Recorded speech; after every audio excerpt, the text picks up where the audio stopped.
Come on, back.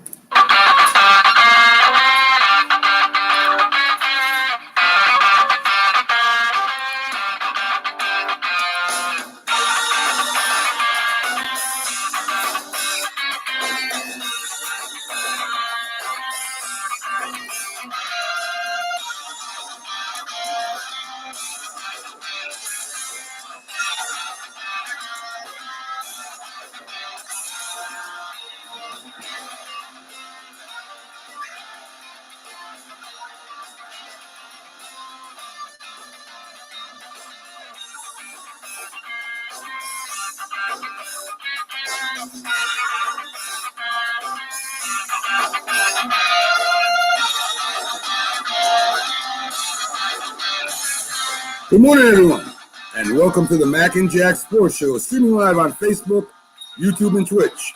I'm Mac Sports and the Northeast Streaming Sports Facebook pages, on the Northeast Streaming Sports YouTube channel, also on Twitter, Instagram, and Twitch. Like, share, comment, and please subscribe to the Northeast Streaming Sports YouTube channel for all the great Northeast Streaming Sports shows. Visit our website at nessp.info. Check it out. Shows, information, stores, and links to those stores. I'm Mac with your co-host, Jack Hirsch, legendary boxing writer and former president of the National Boxing Writers Association of America, bringing you national sports with special focus on Northeast professional sports from New York, Boston, and Philly. Good morning, Jack. How are you doing? Good morning, Mac. You know, Mac, I have friends that like to call me normally to talk sports, and I tell them, listen to the Mac and Jack show. So I cut down on talking to them because I love these 2 hours with you. Yes. I mean, we give them all the information they could need to and want to follow sports. Good morning, David. Good to have you in this morning. Folks, we got a really great show for you today. We'll be having on our NHL expert, Carter B., talking about all the hockey. We have our hockey review today. We also have on Iceman John Scully. He's scheduled to come in at 8:30. We have him in almost every week with our boxing news that we do. And we have a special guest coming in too, Jack, that has reached out to us. We've reached out to him.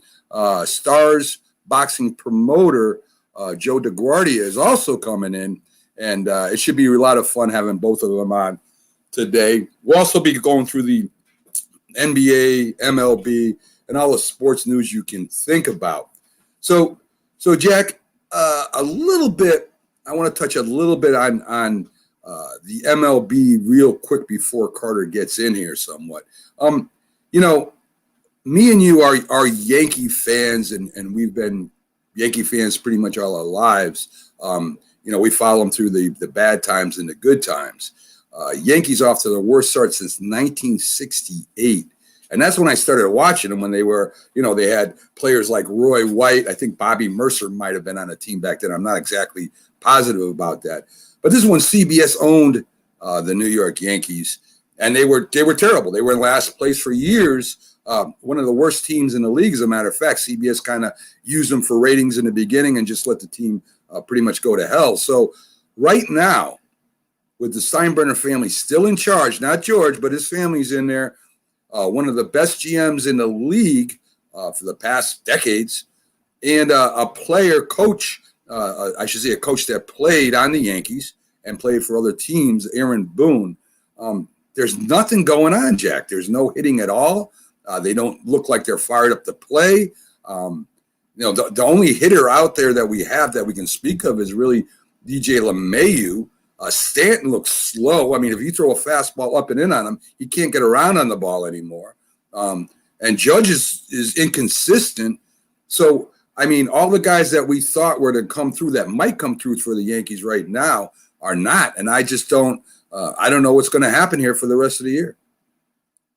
Mac, I watched the game yesterday against Atlanta, the 4-1 loss.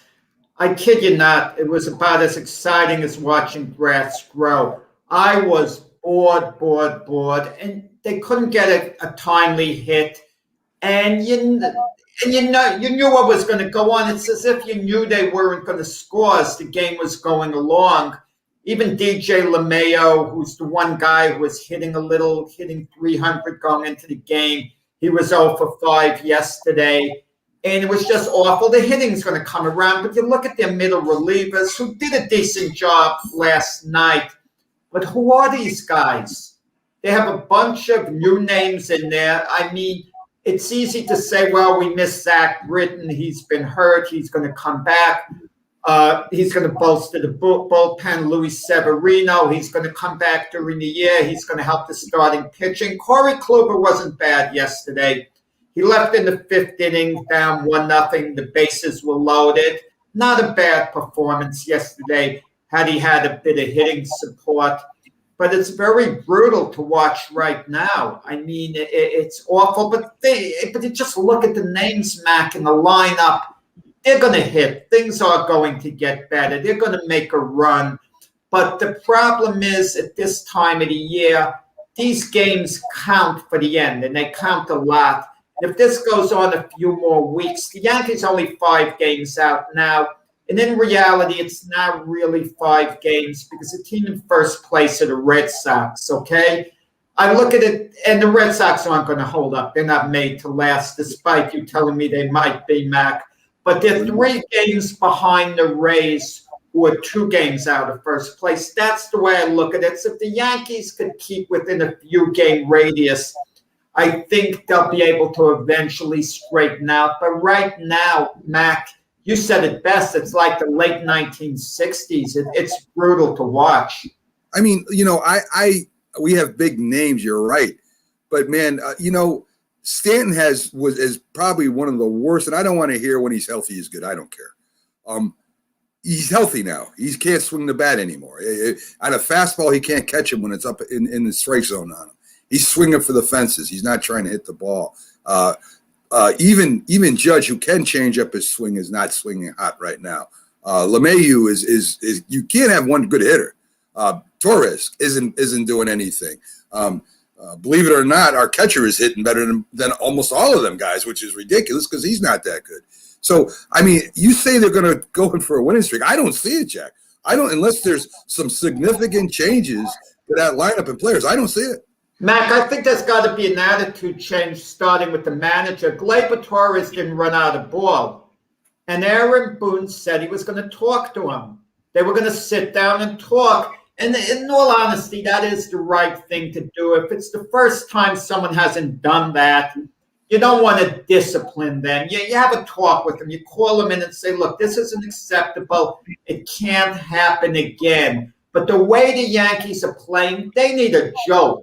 A guy doesn't run out of ball, put him on the bench for a couple of games. Send the message to everyone who's not putting out 100%. Anyone who's complacent, anyone who has an attitude problem, you're not going to put up with it. But Aaron Boone is trying too hard to be a player's manager, okay? And that's a style. I mean, maybe it's not a style to come down extra hard on a guy, but we need a little more like a Billy Martin type right now rather than a Joe Torre type at this moment.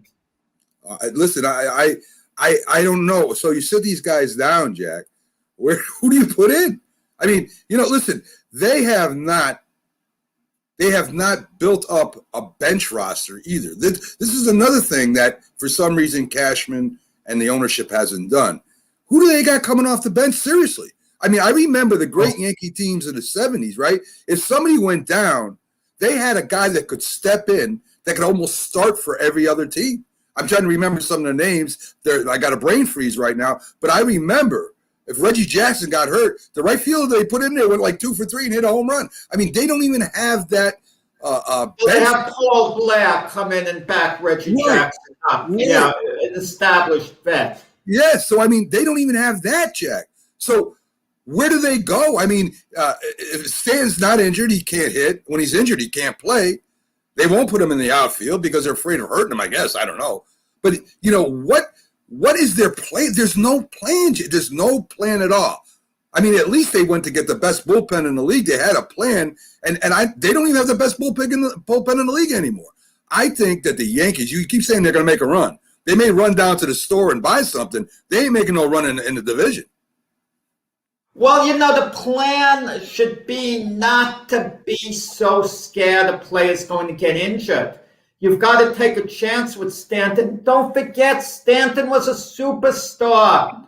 What, 3 years ago, you could make an argument he was the best player in all of baseball 3 years ago. He hit 59 home runs. He was an absolute monster 3 years ago. Play Stanton.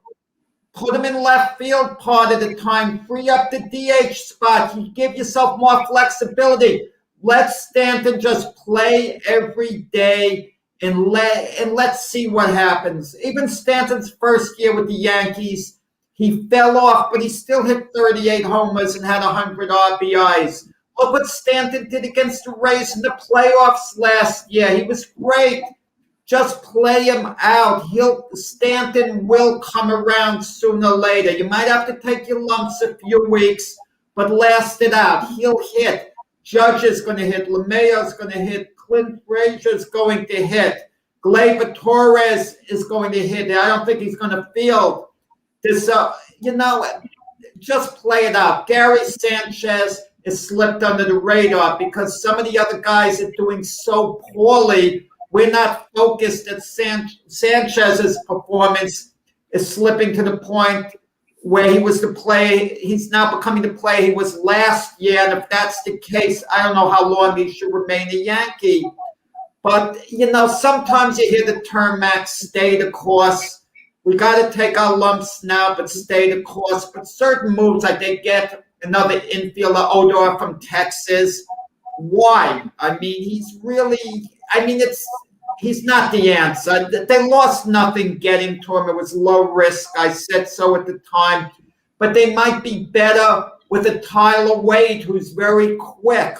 Tyler Wade, who was demoted for Odor.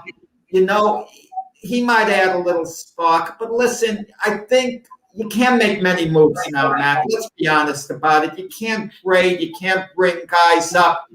You have to just live with the guys you have. And I truly think there's enough talent where they're going to come around. The key is a guy like a Corey Kluber. The key is the pitching. If the starting pitching is going to hold up, I think they'll be okay in the long run because, as I said before, they get Zach Britton back. Him and Chapman in the bullpen, Chad Green, the other hitters, they'll come around eventually. But these next few weeks, right now they're not showing any spark at all. And the attitude's got to change. And it has to be more than a pep talk from Aaron Boone. Well, Jack, let's push on the hockey. I'm tired about talking about the Yankees for now. And we got our special guest backstage right now. We have Carter Benavinga. I call him Carter B. It's easy to say. So let's bring him up and let's talk a little bit of hockey, Jack.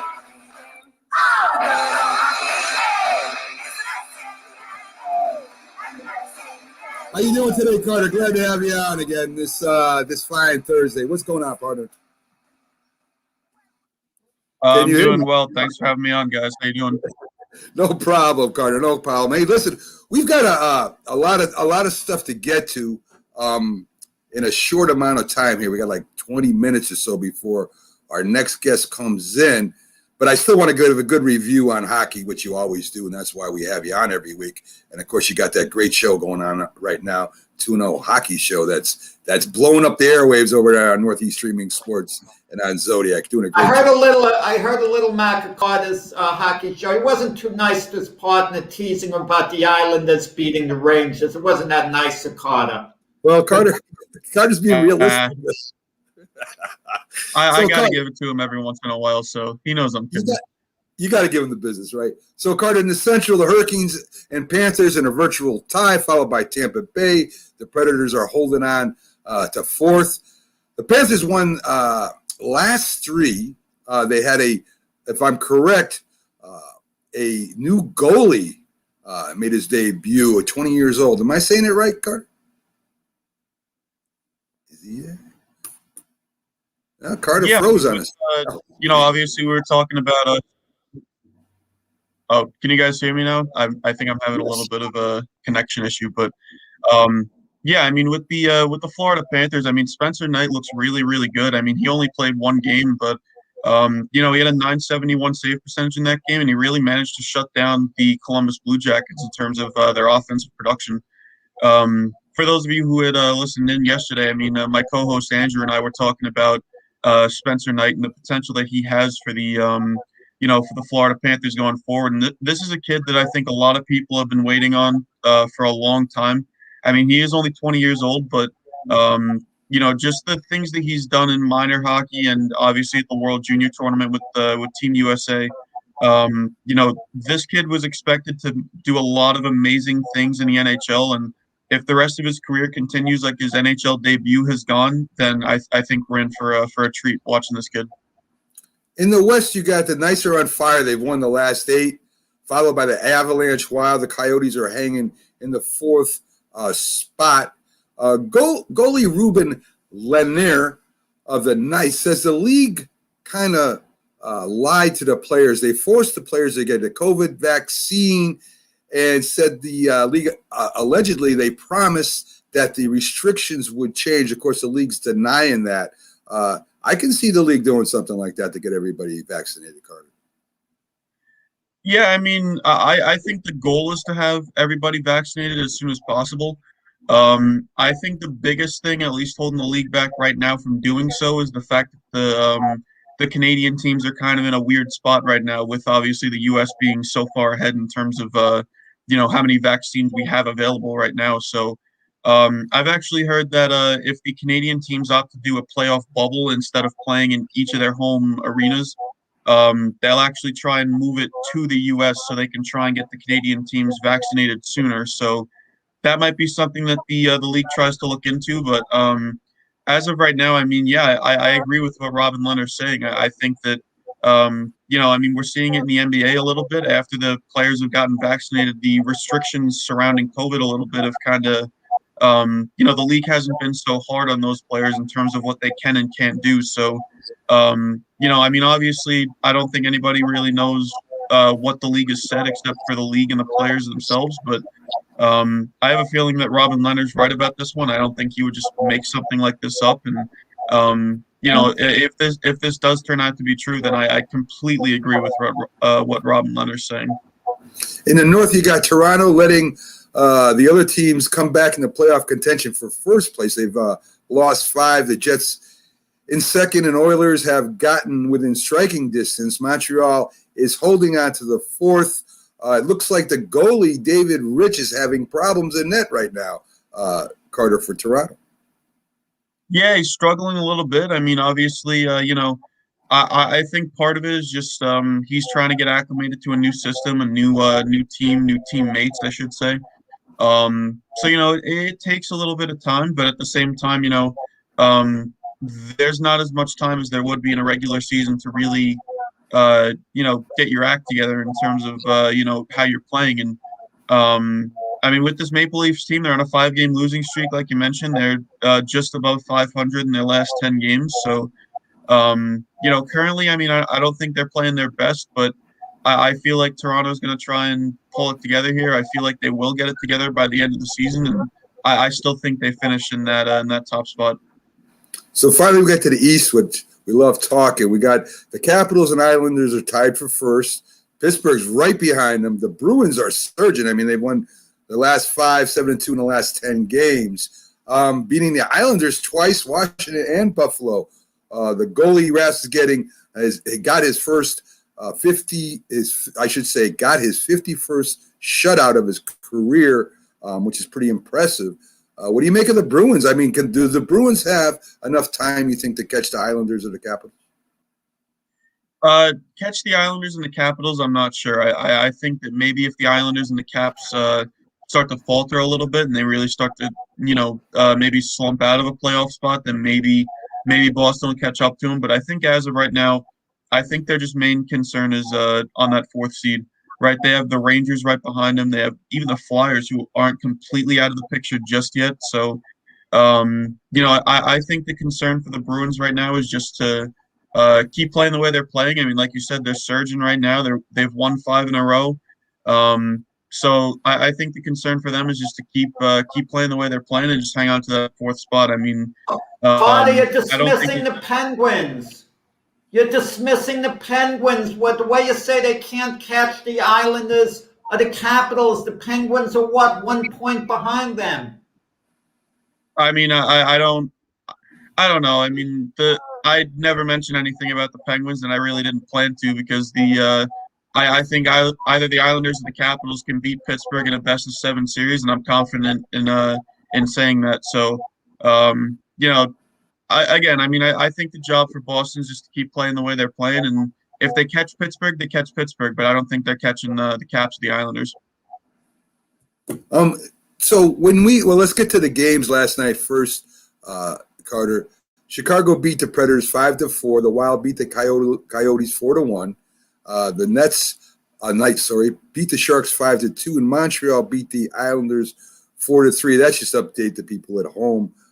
Today you got the New York Islanders at the Capitals for first. We say we want these teams to get into the top four. Of course, anything can happen. But there is a distinct advantage of the first play in the fourth and the second play in the third. I'd rather be in first, of course. Or, if I'm a team that just got in, I'd rather try to slide into third. So the seedings do matter, correct? They matter, yeah. I think that obviously home ice advantage is a big thing in hockey. Obviously, you get the crowd behind you, and if you're looking at a team like the Islanders, for example, right, the record splits between the Islanders' home record and the Islanders' road record are almost like night and day in terms of looking at them, right? So, I think if you're a team like the Islanders, you'd much rather start a series at home, but at the same time, you're really just looking to get into the playoffs, right? This year you don't have to worry about anything, but with the wild card system, all you got to do is worry about finishing in that top, in the top 4 spots in the division, and you're in. So, the goal's the same for everybody. It doesn't really matter where you finish. I mean, I've mentioned this not only on this show but on my other show, the 2-on-0 Hockey Show, that even as a lower seed, I mean, you can still go far in the playoffs. We've seen it a couple of times over the last couple of years. So I think the confidence level is the same whether you finish first or whether you finish fourth. So it's really just about getting in for these guys. And yeah. Carter, Mac made an interesting point that's thought-provoking that you just commented on to an extent, saying, well, it's better to get the top seed because then you're playing the 4th seed as opposed to the 3rd seed. I think in most cases in the NHL, the 4th seed might be more dangerous because they got momentum. Take the Dallas Stars, for example. I think they're the 5th seed right now. But if they should sneak into the 4th seed and have all that momentum going, why would the top seed want to play the Dallas Stars? They might be better off playing the 3rd seed who's gotten comfortable during the season as opposed to the 4th seed who has all this momentum going. I agree with that 100%. And, I do agree with the fact that it might be better to play the 4th seed mainly because, you never know. Depending on who finishes in 4th, it could be a team that's either surging. It could be a team that's kind of fallen off a little bit. I look at a team like the Montreal Canadiens, for example, right? They started the season really hot. Now they're just above 500 at 20-15-9. So, if I'm the Toronto Maple Leafs in that North Division, I'm licking my chops when I see the Canadiens in that 4th spot. So, again, I really think it depends on what team you're looking at and what division you're looking at. But I definitely see the appeal with getting to play the 4th seed. That's for sure. Yeah, Mac, I want to get this in with Carter because I mentioned it in the past show. Patrick Marleau breaking Gordie Howe's record. Is Marleau a Hall of Famer? No is it doubt, just he a is good 100%. solid? Excuse me? He is 100%. Okay. I mean, how great is that record most games played? It's incredible. I mean, I don't think anybody really saw him breaking the record in the first place. And now, a lot of people don't realize that this guy's only 41 years old. I mean, that might seem old to, comparing him to the rest of the NHL. But, I mean, I still think Patrick Marleau has a good 2 or 3 years in him. So, I mean, who knows? He could get to 2,000 games played. I mean, we don't really know, right? So I guess it depends on how long. But he hasn't hoisted the Stanley Cup, unfortunately. That hasn't worked out for him in that long career. That is true, but I think he's had enough international success that I do think he'll get in. That and I mean, like we just said, he's played the most games in NHL history. He's got over 1,000 points, over 500 goals. This guy is a Hall of Famer, no doubt in my mind. Well, I was talking to Jack and when we were discussing this, and I'm saying, you say he's got over 1,000 points, which I don't know how that ranks in the top, say, 5 hockey players of all time, or top 10 for that matter, because I haven't looked it up. But it is. Don't get me wrong. I give the man credit. He's been there. He beat Gordie Howe's record in games played. But what kind of impact has he had? And I'm not meaning that derogatory, Carter. I'm saying, I could be on the bench and get in for an inning in baseball for 10 straight years, and that might break some kind of record. But if I'm not one of those that are contributing to wins, if we're not on teams that are if my goals in hockey aren't significant, where we're getting wins and we're going through the playoffs, and what I was saying to Jack is that's not that's not an achievement, but how can you compare it to somebody like Gordie Howe, who not only played those games, won Stanley Cups, is considered in some areas the leading scorer of all time. So to me, you broke a record, which is fine. That's great. And I don't mean fine. I don't mean to belittle it. It's great. But is it the impact that a Gordie Howe has, or an impact in baseball when some of them records are broke? And it's a statistic. So what's your feelings on that? Is his play, not just he played, those consecutive games or those years in hockey, is the impact, is that of a superstar? I would agree. It is 100%. I think that we were talking about Gordie Howe before you had mentioned him, Mac, when you were talking, and I think the big thing is that Patrick Marleau is basically this generation's Gordie Howe. Right? I mean, I don't think anybody really thought that he would break the all-time games played record, and now it's kind of cool that somebody from my generation, that somebody I've actually gotten to watch play, has broken a major record like this. And it's not like he played, all these got to the playoffs. So, I mean, Western Conference Finals with the San Jose Sharks. He went to a Stanley Cup final with them back in 2016. So, I mean, he's played meaningful hockey before.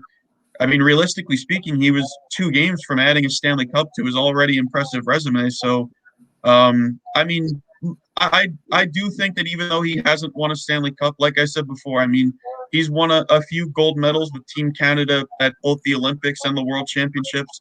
He's won a gold medal at Canada. So I do think that because of his international success, I mean, most people just see it as the NHL Hall of Fame, but it's not the Hockey Hall of Fame. And, Patrick Marleau has had enough success both in the NHL and in the international stage that I do think he gets into the Hall of Fame. Yeah, I'm just talking about the impact, Carter. That's all. I know he's going to the Hall of Fame, but I mean, it's just my thoughts. I mean, Bobby Orr, Bobby Hull, Gordie Howe, Wayne Gretzky, Lemieux. I mean, these guys, are guaranteed Hall of Famers, whether they played consecutive years or not. I mean, no matter how long they played. And I'm not trying to take nothing away from the record. I'm just, saying as far as the impact on the game. That's all. So, Carter, let's see. The Rangers, we'll talk about that. Jack brought it up. It's like the Islanders told them they weren't ready yet in that last game. For 3 weeks, the Rangers were the best team in hockey until they lost to the Islanders a couple of nights ago. They had a 3-week run, and if they couldn't get to the 4th spot with that 3-week surge, I think it's all over for them. That was their big push, and they just couldn't quite get that close. They get like 4 points away, and I think now the Rangers will slide back, and I think it's all over in the East. It's Boston, Pittsburgh, the Islanders, Capital. To me, it's basically set in stone right now. Yeah, I mean, I was telling my co-host the other day that, I don't mean to be that guy when I say this, but I think that because of the fact that the Islanders beat them in general, not even the fact that they beat them 6-1, I think that's kind of the nail in the coffin in terms of their playoff hopes. And I mean, I do have to admit, as much as I maybe don't want to, they did look pretty good against the New Jersey Devils. But, I mean, the Islanders are a Stanley Cup contender. Well, who doesn't look good against the New Jersey Devils? Very silently, guys. tell me if I'm wrong, the Devils have replaced the Buffalo Sabres as the worst team in hockey. Very quietly, they've slipped under the radar. Since they made those trades at the trade deadline, it seems like they've given up. I don't know what it is, but the Devils have no spot. They did score 6 goals the other night in the third period loss to the Bruins, which is astonishing. I don't care what the circumstance is. 6 goals in the period is off the charts. But outside of that one period, that one amazing surge, the team has been like a doormat, since the trading deadline. Yeah, I mean, they haven't been very good. I'm not going to sugarcoat it at all, but I mean, with this New Jersey team, you're just looking to finish the season strong at this point. You're looking to play for pride, and they had a couple of rough games against the Rangers, and I do think the Rangers look good in that set. But you go from playing one of the worst teams in hockey, like you had mentioned, Jack, to playing a Stanley Cup contender in the Islanders, and I don't think the Rangers were ready for it. I think they kind of thought it would be like a walk in the park, and the Islanders meant business, and they definitely showed it on the scoreboard. Well, Carter, I want to thank you for coming in. We appreciate you stopping in every week. You make us that much a little smarter about hockey every time you come in and visit us. Have a great weekend. We'll see you next week, and continued success on your show, Carter. Thank you, guys. I appreciate it. Thanks. All right. So there you go, Jack. A little problems with the internet. What's new, right? So anyway, we got coming up next, scheduled coming in, the Iceman John Scully, and a special guest coming in too. Iceman hasn't showed up backstage yet, so hopefully he'll be in a couple minutes. We have our special guest ready to come in. He's backstage already. We can't hear him, but he can hear us right now. So hopefully, let's bring in star boxing promoter Joe DeGuardia anyway, because I want to talk to him a little bit about boxing. Hopefully the Iceman does not back out. We'll see what happens. So let's bring in the promoter of Star Boxing, Jack, Joe DeGuardia. Let's bring him up. How you doing today, Joe? Good. How are you? Hey, man, Jack. How are you guys doing? We're doing great, Joe. We of course we're hoping that Iceman joins us. He normally a little late anyway, but we'll see if he gets in here. So I want to talk to you a little bit about promotions, because that's what you're in, and that's what you're real good at. In any fights that you got coming up, say, Joe, in boxing, when you're doing promotions, sometimes you have to reach across to the other promoters, right? You have to either go to Top Rank or Golden Boy or whatever whatever promotions you got to deal with, Eddie Hearn too. How hard is those deals to make? I mean, I know they like to promote their boxers, the fights within their stables. They don't. There's not a lot of cross promoting unless it's a big fight, right? They don't want to throw their boxers out there and maybe get upset. How hard is it for you when you're gonna go outside of your own stable to sign a contract with another promotion site? Well, look, it all depends upon what you're looking to sign. When it's Well, he means a co-promotion, Mac. Like Right. Joe. Right. Like a co-promotion. You're promoting a show with another promoter. Yeah. Well, look, on a co-promotion, obviously there's a lot involved. It depends on the dynamics. But you got to be a realist. If you want to do business and have your fighter fight a guy that's promoted by another promoter, either you're going to be able to make a deal where you're promoting it exclusively, they're promoting it exclusively, or you're going to jointly promote it. I like to be realistic. For me, if something makes sense, if a fight makes sense to do, I like to figure out a way to get it done. And, for the most part, you make these things work. Yeah. Well, maybe you make it work, Joe, but the majority of the promoters don't, because a lot of the best fights in boxing don't take place or get delayed because the promoters just want to work within their own stable of fighters. They don't want to do co-promotions because they're scared their fighter might lose. and then his value is going to go down, and they would just rather do the promotion on their own. Yeah, look, I mean, there's issues regarding that, obviously, but there's also so many other factors that come into play. You know, there might be, you could be looking at financially. Does it make sense to make that fight? Can you make the deal? Are the fighters willing to do it? There's so many different aspects of where are you going to do the fight? You know, where you put your guy at an advantage or a disadvantage. All those types of things would be things that, you know, you're going to consider. Now, with that being said, sure, there's many fights that don't get made because both sides can't come to the table. And, you know, I like, to me, if there's a fight that I like or a fight that I think that's a good fight, for the most part, I'm going to do what I got to do to try to make that fight happen. And whatever way we can structure a deal, I'm going to try to do that. Well, backstage right now, Joe, we got one of our best guests that come in every week. Of course, the Iceman John Scully, former multiple Golden Glove winner, contender, middleweight, heavyweight, analyst, writer, trainer of champions. I mean, we love getting his thoughts on the fight scene and his experiences because he, of course, he goes both sides of the ring, outside and inside, and does a tremendous job. So let's bring the Iceman up. How you doing? How you doing, Iceman? I'm good. How you guys doing? What's up, John? How you doing, buddy? Mac, I got for listeners who might not be aware of this. I mean, John is a co-trainer, Artur Beterbiev, one of the light heavyweight champions, and Joe DeGuardia is the promoter of Joe Smith, one of the light heavyweight champions. And it looks like the two of them are going to box, the two fighters, but it hasn't been signed yet, and nothing's official till it's official. Joe could tell us better than anyone the status of that going on. And we got into a lively debate last week. Joe wasn't on the show with John, our opinions. I was in the middle. Mac, you were of the opinion that Joe Smith would be a little too much for Artur Beterbiev.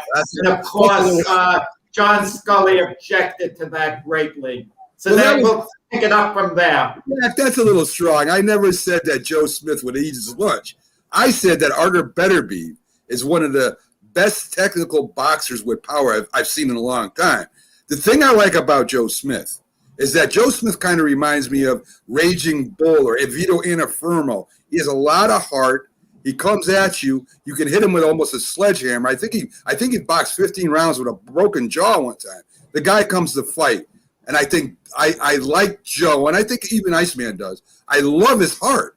So, I mean, I think that this could be one heck of a fight. And if it goes the distance, I might like Joe a little better. I don't know. I don't know if Artur's ever been challenged that much. That's all I was saying. You know, I'm not saying that Artur's definitely going to lose. I think it'd be a hell of a fight.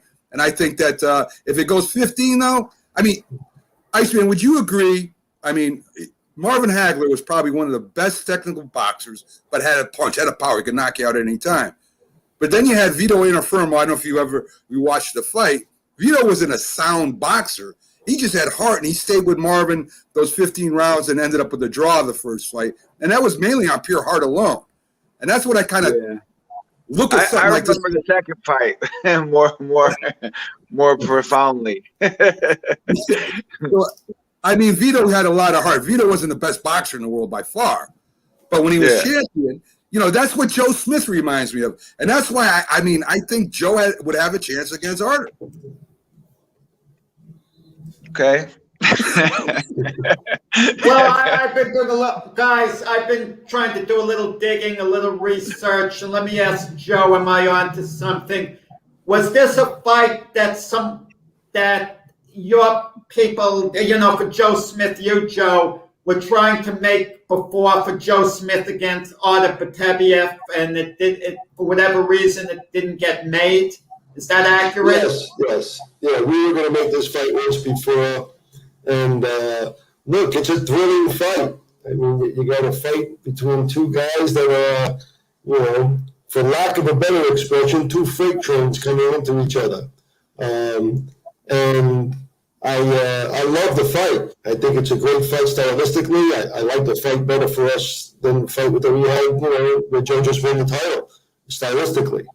I think that Arthur and Joe would be a fantastic fight. It's a fight that I've tried to make before. We thought we had made, and I know that Mark Ramsey, who's another trainer of Arthur Beterbiev, pulled him out. He didn't want to do the fight. That was right after the Cannon fight with Beterbiev. And so for me, I guess, my job, the hardest job for me is to make the fight happen. I just want to see that fight happen. That Bo wins, and Joe comes out of his corner, and Arthur comes out of his corner, and we can have what we all expect would be a fantastic fight. But, sometimes you mentioned Lamada and the Raging Bull. And Joe does remind me of the Raging Bull. He's nonstop dedication, determination, hard, and grit. Those things that you can't teach a fighter, that character that's in a fighter. But there was a fight back then that would have been a great fight to see. Lamada versus Graziano, right? And never happened, right? They couldn't make the fight happen back then.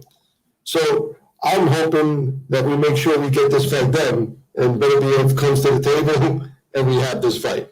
That's the biggest thing I'm looking for, because I think it's a great fight for the fans, and I love the fight for Joe. Iceman, what do you? I know you feel your fighter will win this. No, not hands down, but you feel that Beterbiev is the better fighter. You've got to. You're his trainer, but. What do you think about the style matchup? I know that we've talked about it before, right? Certain fighters are good matchups and certain are bad. Frazier, Ali, Foreman comes to mind, right? Frazier gave Ali fits. Ali beats Foreman, and Foreman wiped out Joe Frazier. So with the two styles, Iceman, what are you looking for as far as Beterbiev? What he's going to, if this fight happens, it's got to happen. This is one of the most exciting. This would be one of the most exciting fights in recent years here. If this happened, what do you think Beterbiev has that Smith ain't going to be able to overcome? Well, personally, I think it's the biggest fight at light heavyweight would be Arthur and Bivol. That's the biggest fight. But the best fight is Arthur and Joe. That's the best fight. It's the most fan-friendly fight. It's the one that can, really draw people in. Once people hear the pre-fight hype and they see the highlights, it's like two trains coming at each other. But on the one hand, it's an extremely tough fight. Like it's super dangerous.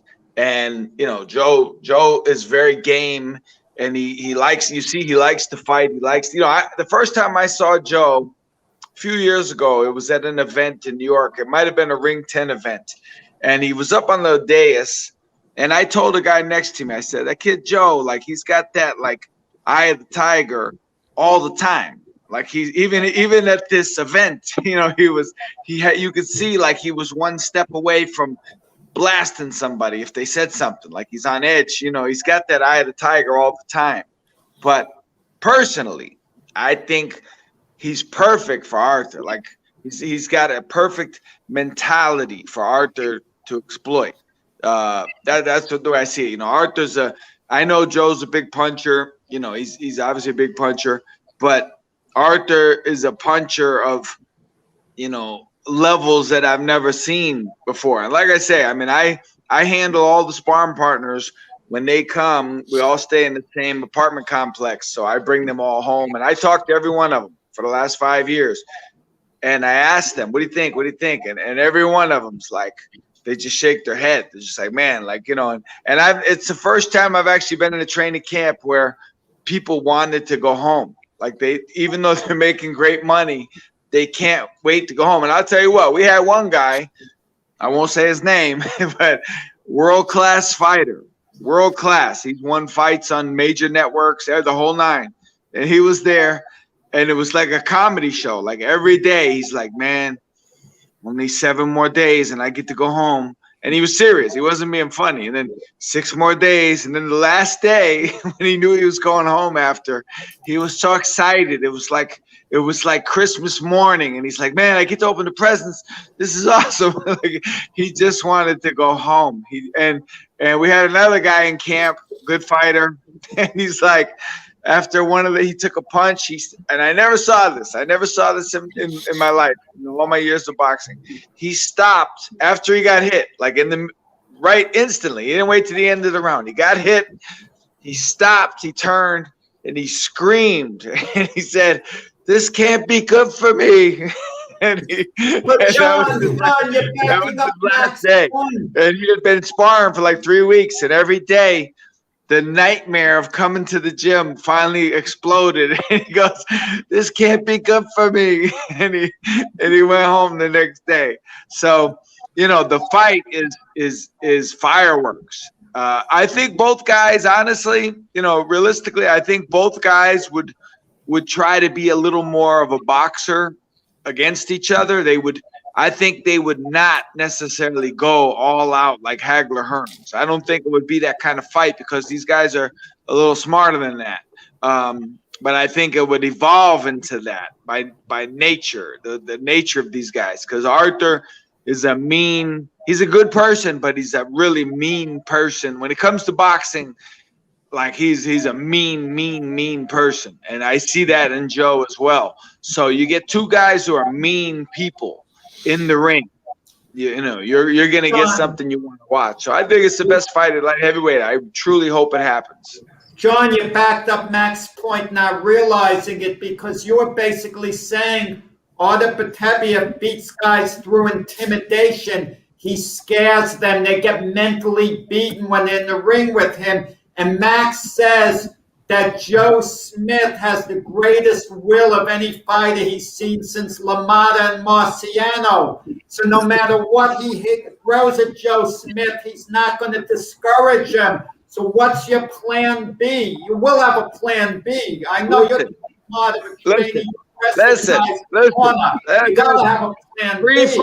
Pre-fight hype aside, there is no one in the know on this planet Earth with any knowledge of boxing who thinks you're gonna walk to Artur Beterbiev and just throw your chin out there and beat Mr. Tough Guy. That is not the way to beat Artur Beterbiev. You better have a backup plan, a world-class backup plan, because it's not a movie. This is not a thing. And the thing is, like, LaMotta, he did that and he was successful, but he took a lot of abuse. I mean, this guy, LaMotta got dropped. LaMotta's been stopped. It's not like he was indestructible. Don't let the movie fool you. You can't just walk in against massive punchers and think, like some guys go. I've had people tell me, like, I wouldn't go down. Just as a man, I wouldn't go down. Like they think their pride would keep them on their feet, and that's not remotely accurate. Like you gotta be smart as a world-class fighter, and so it's not going to be just the toughest guy, the hardest puncher. You've got to have some technique to deliver these punches properly, and be able to take the return fire. So, like I say, it's the best fight by far. I'll say by far at light heavyweight, 175. Artur Beterbiev and Joe Smith is the best fight at light heavyweight for sure. So Joe, I mean, you hear that I mean, you've watched Beterbiev fight. He's got great technique. He's got the power. I mean, but I've seen Joe adjust during the fight. I mean, even if he is losing, as we saw last fight, he kind of was behind in points, and then he figures out the way to either to bring the punch over the fight, even taking a little shot. He probably wouldn't be able to do that as well with Beterbiev. If Beterbiev connects inside, it's going to hurt a lot.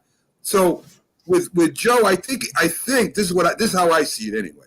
Joe is gonna try and stay tight on Beterbiev, I don't think he's going to walk in, but I think he's going to stay in tight. He's going to do a Scully move is what I think he's going to do. I think he's going to be inside with angles, and this is where he's going to be able to step back and maybe connect. Because Beterbiev is just too good if you stand there. You can't stand there and box Beterbiev because you're going to get hurt. But if he does I watched John fight before, and he had a way of getting on top of somebody and covering up before he got hit, and then he would counter. And I think that Joe could do that, Joe. Well, am I losing you? Because I didn't. Your reception okay? I lost a little reception for a second. Well, what I saw, Joe. Yeah, I got you. Okay. So, look, I mean, firstly, I agree with John on a lot of things. Number one, great fight. I mean, this fight is really a fair and friendly fight. And you do have two guys that really, give it their all, come forward and know how to fight. I agree with John on the gyms. In the gym, we have the same kind of situation. Look, if I had Jerry Capobianco on here, he'd be telling you about the heavyweights that we got to pull in all the time because, Joe drops guys in the gym, puts them down. You mentioned about some heavyweights, some fighters that better be at fights in the gym and hurts and stuff. I mean, we got top-notch heavyweights we've sparred with that. But the gym's the gym. Both of these guys put their work in the gym. Both of these guys are a level above everybody else when it comes to punching power. Beterbiev certainly got great finesse and knows how to get on the inside and fight inside. He's a experienced veteran. I look at this fight more like if you want to talk about fights. LaMotta he took a lot of punishment. He's right. But LaMotta did have the heart and determination. The one thing LaMotta really didn't have was that brutal punching power. So he couldn't get guys out of there. He would just keep coming and coming. With Joe, you got a guy that's got that grit, determination, and everything else that you mentioned, Mark, but he could punch. And, I'm looking more like this fight, and, maybe they do come out. I'm sure Beterbiev is going to come out a little more cautious than he otherwise does. All right? But I think that ultimately it does get into a slingshot. And I look at this fight a lot like Frazier Foreman. Back with Frazier Foreman, Frazier was sharp, knew how to get inside, knew how to dig, knew how to fight on the inside. But that brutal punching power by Foreman was lifting him up. And, that's why I love this fight. I think this fight makes Joe a superstar. All right?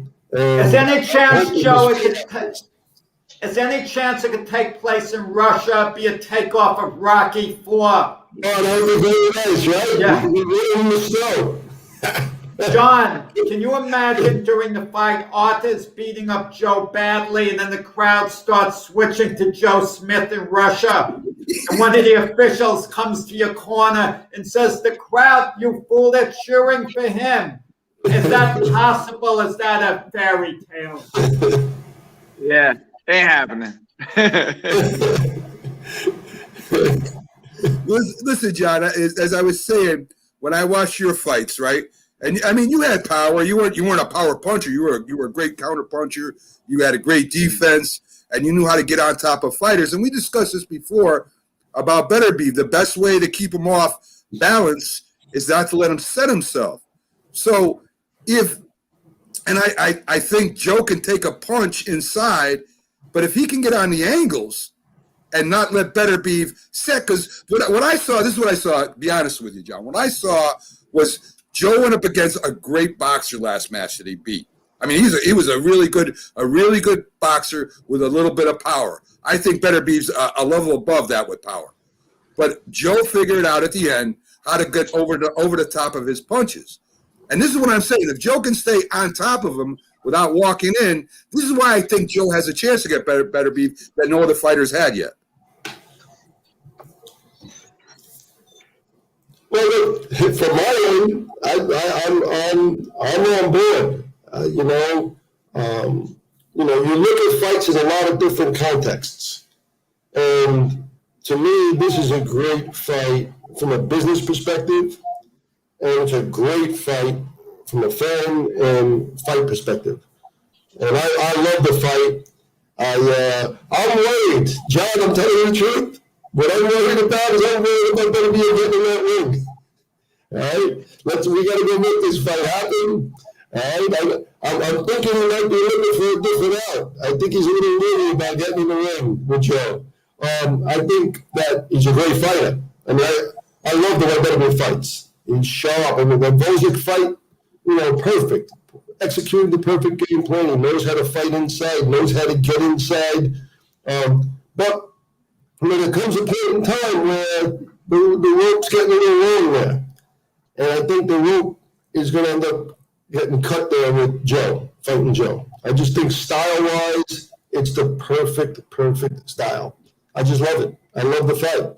And, I think once that bell rings, that's going to be a fair fight. I know, John, you say, well, the fans aren't going to be saying you got the wrong guy, you're rooting for the wrong guy. And that's probably going to be true. You're right about that because Joe brings the fans. So those fans are all going to be starting off being Joe fans anyway. So I don't see the crowd turn, Mac. Well, you got to give Scully a lot of credit. He's a great sport. It seems like we're teaming up on him. 50% of John Wright. You guys are all on board. You guys got it pretty down pat. Everybody's got it down. We know this is going to be a great fight. And certainly it's great to hype it up because, when a fight of this magnitude, and I'm talking about magnitude, it's a huge fight for the light heavyweight division, but it's also one of those fights that you could sit there and say, look, this is boxing. You got two guys going in that ring, and whatever the outcome is going to be, that's going to be a fight. And it's going to be a fun fight. It's going to be a fun fight to watch. The fans are going to enjoy it. The fans are going to say, wow, look at boxing. Similar to, by the way, and it was different styles, and I know Maxim had a very, very difficult style, but the calls I got from people that were so surprised on a good fight, a close fight, a fight going back and forth. Fans want to see those kinds of things, and they also like to see those brutal slam bam fights, the Gatti War type fights.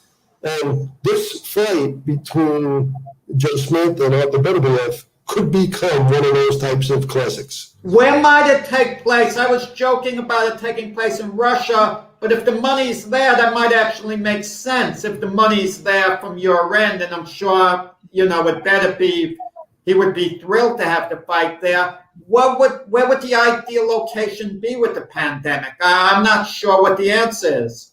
Well, look, I mean, from Joe's perspective, he doesn't care. He goes anywhere. He'll fight. You have a backyard, you want to fight him, no problem. He's okay, and he doesn't give me any problem with that. When we had to go to Chicago for a fanfare, Polish territory, no problem. He went. California, Alpha Hopkins, no problem. He went. I mean, he doesn't care, and he's going to fight wherever that fight is going to be.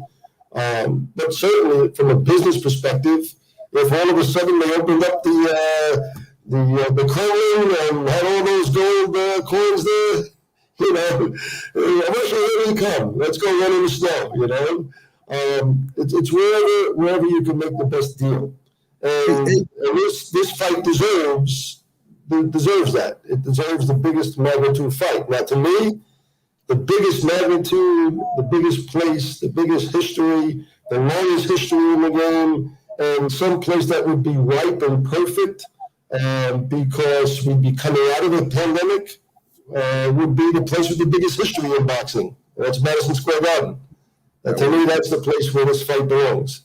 John, on no hype here. When you train Beterbiev and you're going up against a guy with that much heart, like say Joe Smith, say this happens, and you're training Beterbiev to fight Joe.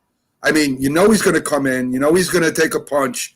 Are you more patient, or do you want to try and break the will right away? I mean, are you patient, saying, okay, we're going to go through with this type of plan. We're going to come in. We're going to box. We're gonna land good punches. Let Joe wear himself out if he can. Or do you come in and you try to break a will of a fighter like this right off the rip? What would be a plan for somebody like Beterbiev against a fighter like this? Well, let me say this. Mark Ramsey is the head trainer for Arthur. I'm more like an assistant trainer, just to throw that out there. I don't want anybody to think that I'm saying I'm the lead trainer, because I'm not. You've got to be smart. One thing about Arthur, he likes to fight. Like if you told him King Kong is in the backyard, he wants to fight, go out there and fight. He'll go right to King Kong. Like, he'll want to go to King Kong because it's King Kong. And I've seen him do it with some heavyweights in the gym, where he's like, we're like, man, you got to box, you got to be smart here. But he likes war. He likes warfare. He likes challenging, like if you tell him a guy can hit, he wants to find out. Like, he wants to go to it. But that's why you have trainers. That's why you have strategy. I don't think it's going to be, I don't think it should be, and I don't think it'll be wise for either guy to have Hagler and Hearns, you know what I mean, where from the opening bell and we're just throwing bombs out there. I think that would be stupid. Both guys would have a great chance of winning if we chose to do it that way. But this is world-class, top-level, elite-level championship boxing. So I don't anticipate that by any stretch. You've got to be smart. You've got to win the way that you can, the best way you can. We'll watch the videos and really, because the thing is, I've watched Joe just as a fan. I've just watched him. I haven't paid attention to him. I'm just watching him. So we would have to really watch the films and really come up with a plan. So to be completely honest with you, like, I don't really, in my mind, and I don't know what Mark thinks, I haven't talked to him about it yet, I don't know what the plan would be, because I haven't watched Joe on that level. Like when Chad fought Hopkins, I had seen Hopkins all his fights, but I had no idea how we were going to fight him, because I never looked at his films as a trainer. I only looked at him as a fan. And when we watched him as a trainer, the plan we came up with was totally different than I would have probably originally thought, because I was looking at it with a different set of eyes. So I haven't watched Joe like that yet, but when we do, we'll come up with something. Okay. All right. I want to thank you guys both for coming in. I mean, it's a pleasure. We've had Joe on before. We have Iceman on us with every week. I mean, both of this knowledge here of the Fight Game Promotions and John's overall knowledge of boxing is tremendous when we have him in every Thursday. I mean, the man is practically an icon, Jack. I know you're a little jealous of him, Jack. No, listen, just for the record, I have not made a prediction on the Smith Beterbiev fight. Let's wait till it's signed first. Then I'll come up with a prediction. Unlike you, Mac, who's already went on record picking Joe Smith by a late round stoppage, I'm not making a prediction one way or the other yet. Yeah, okay. Okay, Jack, thanks. I don't think it's a bad prediction, Jack, but thank you for predicting for me. I think, guys, I'm a huge boxing fan since the 70s. I think boxing needs fights like this. They need to get the best against the best in the ring. Whoever promotes them, who cares? Get it done. Put it where people can watch it and appreciate boxing the way it's supposed to be. Not some guy from YouTube or not some legends of the sport new belt they got out there. I mean, it's all well and fun, but this is what boxing's all about. Fights like this should happen, and should happen, pretty soon after it's already hot and it's good. I mean, these two fighters right now are hot. We don't wait till one cools down. Let me just say this. Scully at his very best in his prime on a given night may have beaten both guys. Yes. Okay, let me throw him that. At his best. On his best night. Hey, listen, I don't disagree with that. I watched John fight. John was a manipulator in the ring. You have no idea what this guy could do in the ring. I don't want to think about fighting either guy at this point. I'm good.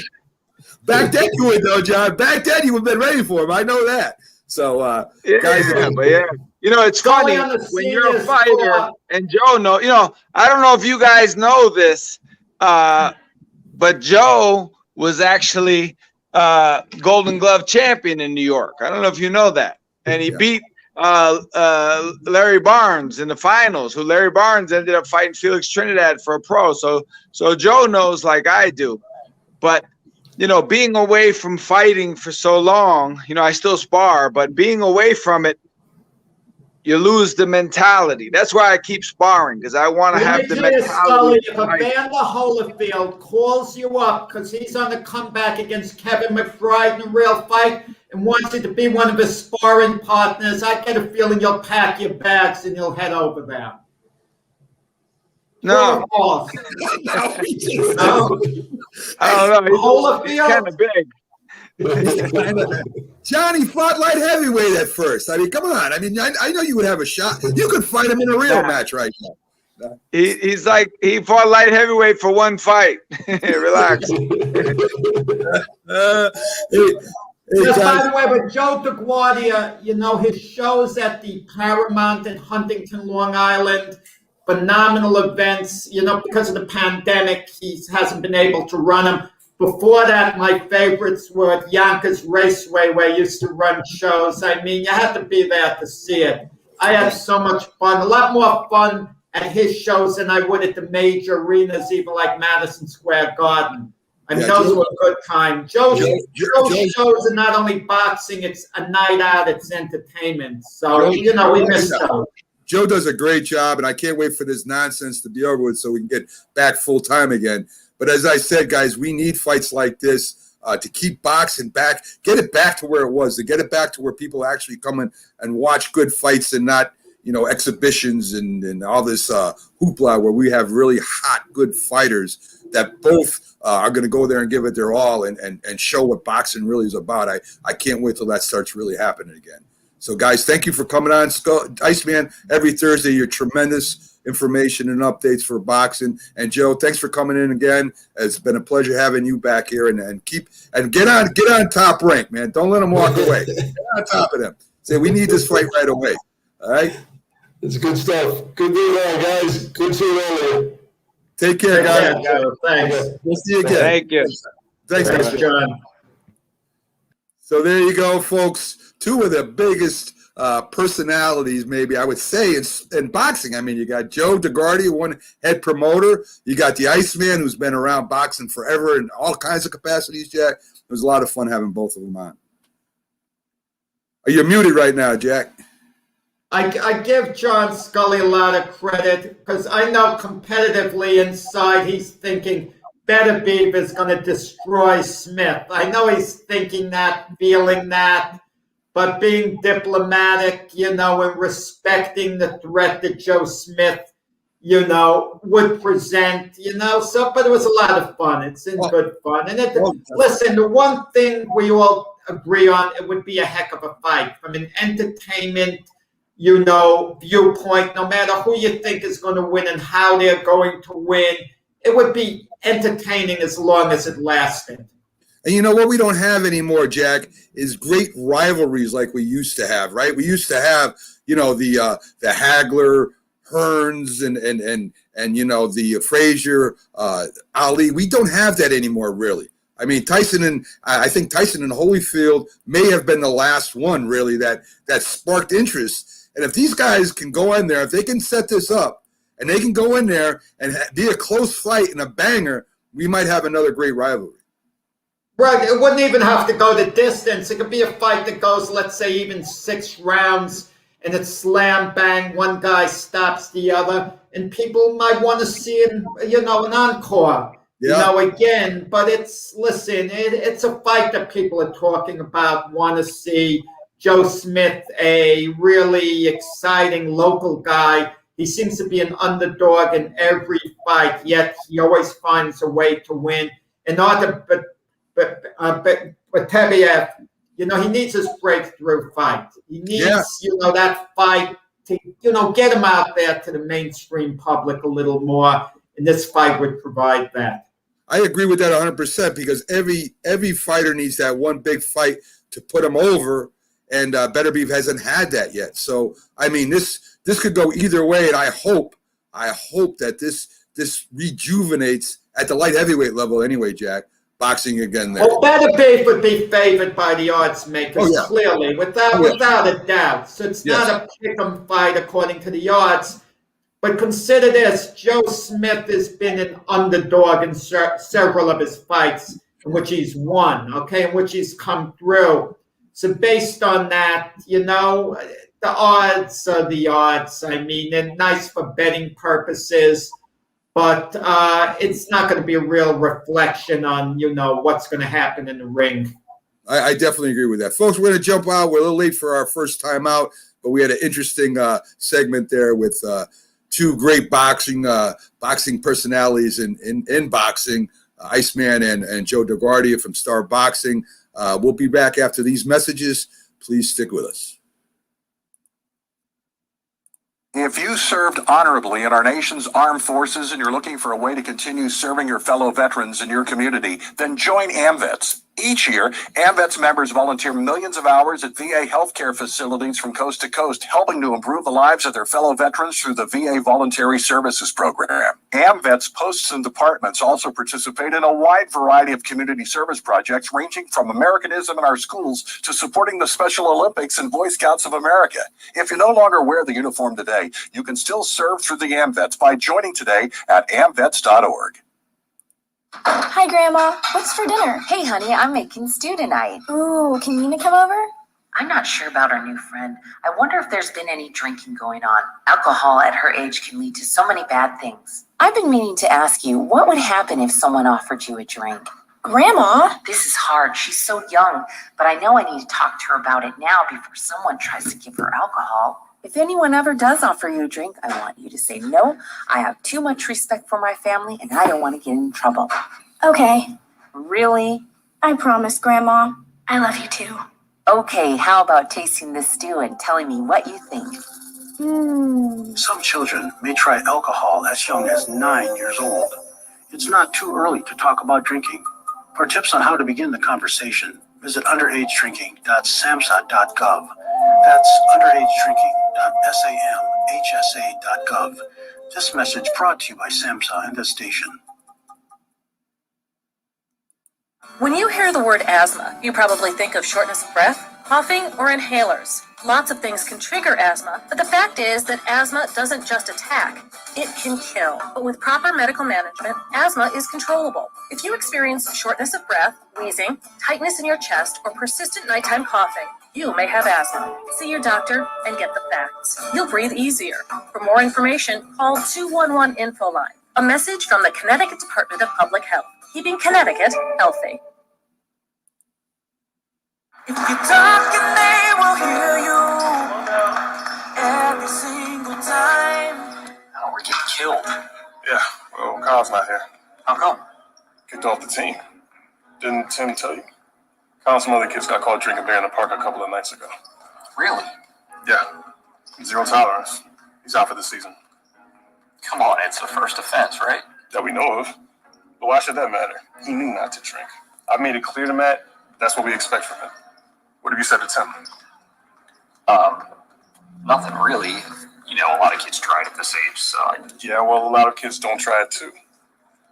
I'm not saying that Matt's going to be this perfect kid, but if I don't tell him what we expect and why he shouldn't drink, how's he going to know? You think kids that age really listen? They never admit it, though, but they hear more than you think. Talk. They hear you. For more information about talking with kids about underage drinking, visit underagedrinking.samhsa.gov.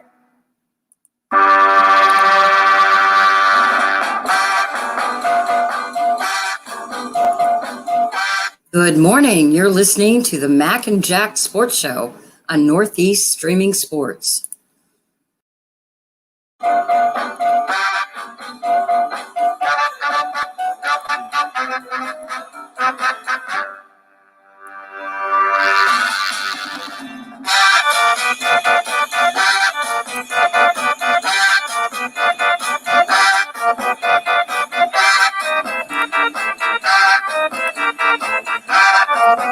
Good morning, everyone, and welcome back to the Mac and Jack Sports Show. We're live Wednesday through Sunday, 8 to 10 a.m., covering all the greatest sports, really in the country and the world, Jack. I mean, we kind of had a little fun last segment. We had on Iceman John Scully with boxing star promoter Joe DeGuardia, sorry. We also had on earlier Carter B with our hockey update. So, I mean, we've pretty much covered half of our bases so far. We still got quite a bit more to go. But before we get on to that, let me take care of a couple business things here that we do. Of course, we are the Mac and Jack Sports Show. We're on Northeast Streaming Sports. Great shows over there. We're part of that network. They're all over the place: YouTube, Facebook, Instagram, Twitter, Twitch, and also we're on Zodiac TV, where we're in the morning over there for them. Great TV Global Network. They're going to be doing their grand opening, their launch anyway, I should say. They're already on, but they're doing their big launch April 30th, where they're going to have a big party, Jack, and they're going to have a lot of music. They're going to have, from what I understand, they're going to interview some of the show's hosts there during that time. It should be a lot of fun. So, folks, if you haven't found Zodiac TV, just go on to Facebook, follow them. It's a great little network that they're just starting, and it's going to go full blown here pretty soon. So check them out.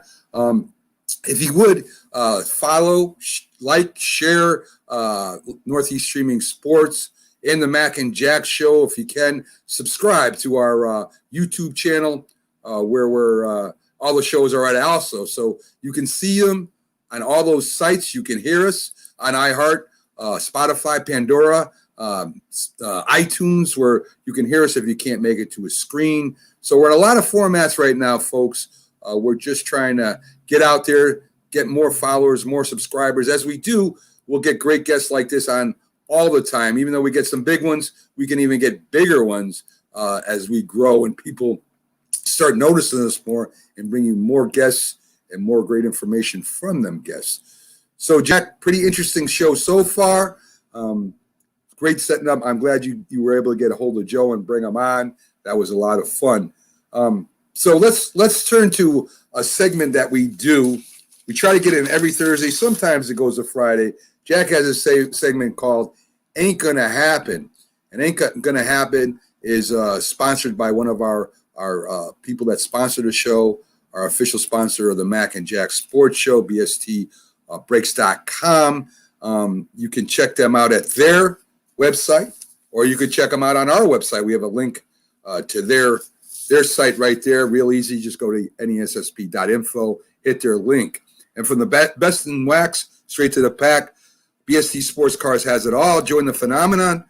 It's the best sports card breakers in the business. Is BSTBreaks.com. Get $10 off select breaks and boxes when you enter MacJack code. That's MACJACK right on their website. They have authenticated jerseys. They got cards of any sport that you want there. I mean, sports is kicking up. We got the draft coming up.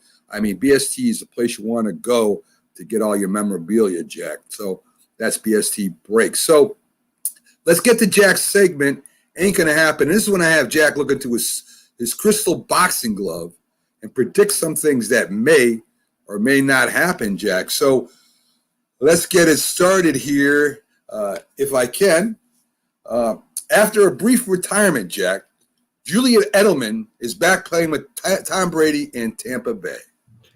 Ain't going to happen. He's been injured. It's a physical thing. Unlike Rob Gronkowski, who took a bit of a pounding, but really wasn't severely injured, who just seemed to lose interest, and it was time for Rob Gronkowski to retire until Tom Brady taught him into coming back. Julius Edelman's situation's differently. He retired on a medical leave, and the Patriots were able to give him a couple $1 million of extra money according to the NFL laws. So I don't see Julius Edelman, risking his health by coming back and joining Tom Brady in Tampa. And Brady's got the weapons anyway.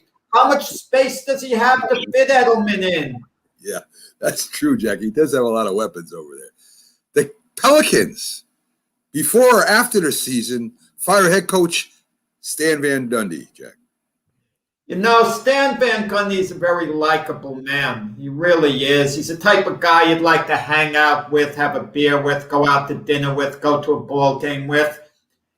He's a sharp basketball mind, a very sharp basketball mind, but he hasn't proven himself to be a very good coach wherever he's been. The Orlando Magic, they did go to the finals with Stan Van Gundy as the coach. So he has had some success. Maybe I shouldn't say that. But the Pelicans have been clear underachievers with Zion Williamson. But with that said, no, I think Stan Van Gundy is going to be given at least an extra year. And if the Pelicans don't at least make the playoffs next year, I can't see them staying with Stan Van Gundy. You know, it seems like he has problems with player relationships. I think maybe it's because he's so successful as an announcer. I don't think he really worries about it too much, Jack. I mean, remember with Dwight Howard, when he says Dwight Howard pretty much does what he wants to do and blah, and he was kind of, I wouldn't say he was insulting him, but he wasn't putting a good light on Dwight Howard. And he came in, he didn't know he was there, snuck up behind him, put his arm around him, and that was kind of it between him and Howard. Wait. This is Dwight Howard we're talking about. When Dwight Howard went to the LA Lakers last year when they won the championship, people forget in the beginning of the year, the Lakers put Dwight Howard in a no-tolerance policy mode, meaning if Dwight Howard so much as said the wrong thing, he was going to be gone. That was Dwight Howard's reputation. I wouldn't hold that against Stan Van Gundy. Stan Van Gundy was frustrated because Dwight Howard would make nice about him publicly, but then go behind his back in a lot of cases. I can't say he had player relationships are wrong, but I will say this. If a mild-mannered young man like Zion Williamson is having problems with Stan Van Gundy, then it's time to move on. So much of a coach's future lies with his franchise player.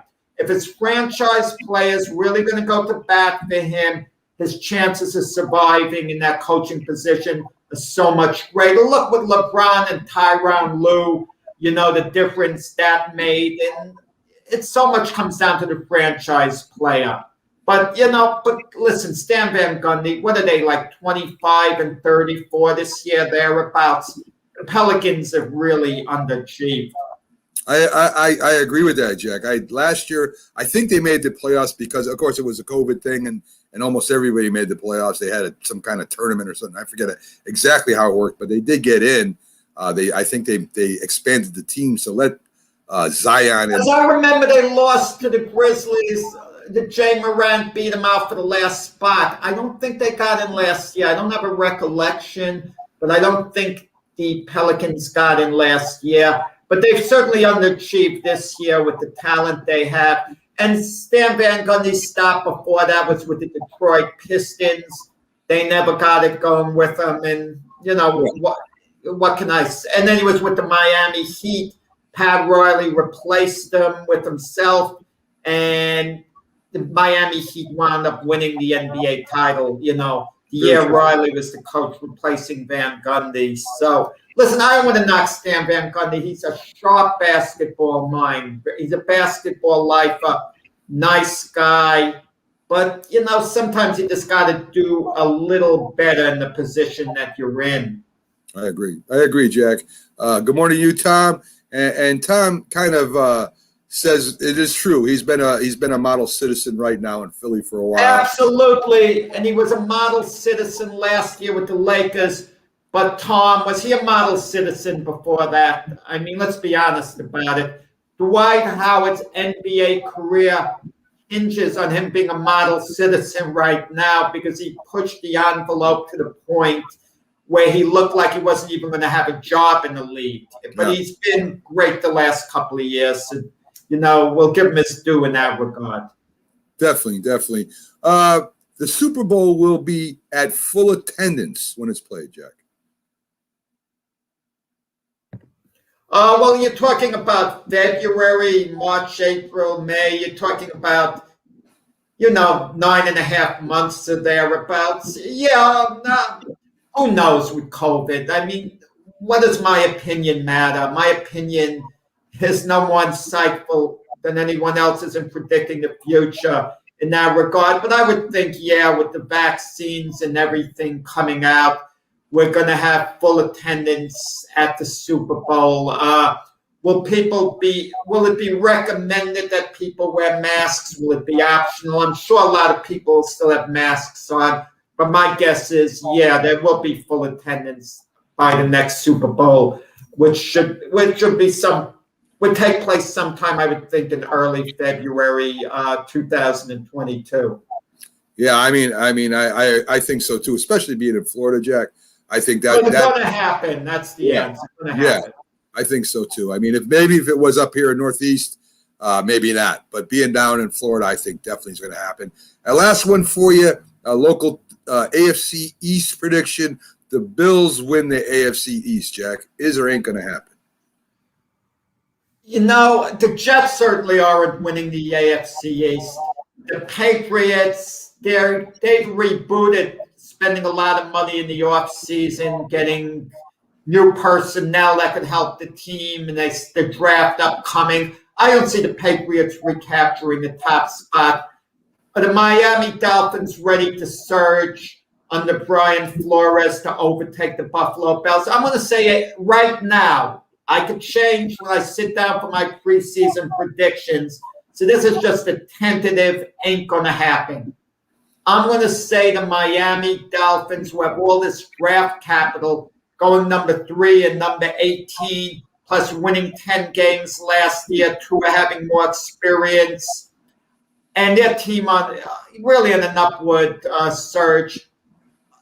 My feeling is they're going to win the division, and the Buffalo Bills are going to be a wild card. So I'm going to say ain't going to happen, but it's only a tentative ain't going to happen. Nice. Going out there on the limb. I like that, Jack, because I would have thought you would definitely say the Bills would win it, and I love it when you get a little controversial there. So, Jack predicting right now that Miami Dolphins will win the AFC East. That's news. That's news out there. So let's get to the NBA really I'm predicting the Jets are going to be in last place. A tentative prediction from a Jet fan. Tentative. I think you got a better shot with that one than Miami winning, but we'll see what happens. In the NBA, Jack, Indiana beat the Thunder 122-116.